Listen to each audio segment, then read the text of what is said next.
Hi folks, how you doing? I'm having a look around and I'm reckoning that I am the youngest veteran here. I'm only 32, although I look a hell of a lot older.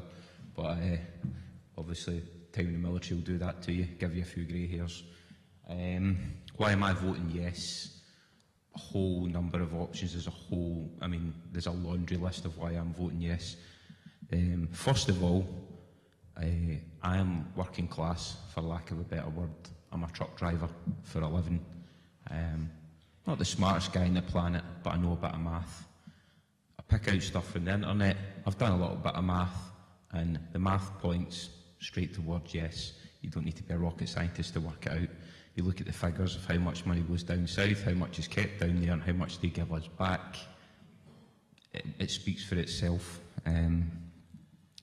The second other point that really strikes me hard, I have a young son, so I look now towards his future. My son lives with my former partner in Balloch, which, as you all know, is a stone's throw away from where the UK government likes to keep every single one of its weapons of mass destruction.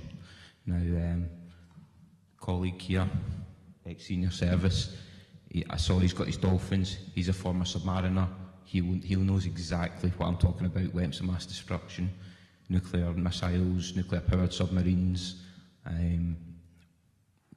We don't need this in our country, we don't want it in our country, I don't want it in my country, I don't want my son growing up round the corner from what is potentially a time bomb. They ran a drill there a couple of months ago.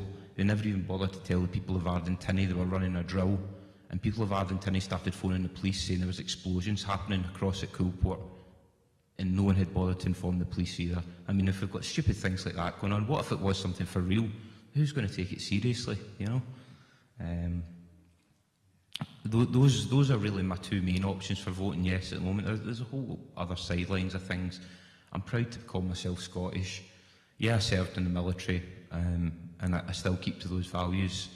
I served 2 tours in Iraq. I've seen firsthand some not nice sights. That was my job. I accepted that at the time. It's now no longer my job. I also believe that if we have a Scottish Defence Force, we don't have to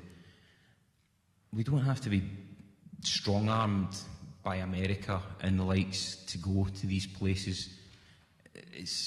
I always say it as, I think Bill Bailey, the comedian, described it best, is where he said, America's like this big bully going around picking on everybody, saying, give me your sweets, and Britain's standing behind them going, yeah, because that's all they seem to do, you know?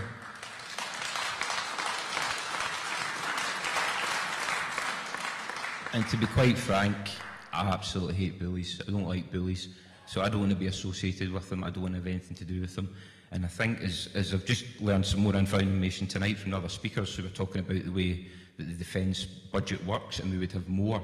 We could have a specialist defence force. Its primary role is defending Scotland, not leaving Scotland to go somewhere across the world to further some oil company's interests or some construction company's interests. And I saw it firsthand when I was in Iraq. Every second vehicle you pass coming off the Kuwaiti border was a KBR truck, Kellogg Brown and Roos, which is a huge American firm that's linked to Halliburton and all that. So you can't tell me that we were not there for oil. They were at the Kuwaiti border, itching to get across. They were desperate to get in there, get their construction contracts, get their oil contracts. And when you start seeing it like that, it throws everything into perspective. You know why you're there. You're not there for no weapons of mass destruction. You're not there for...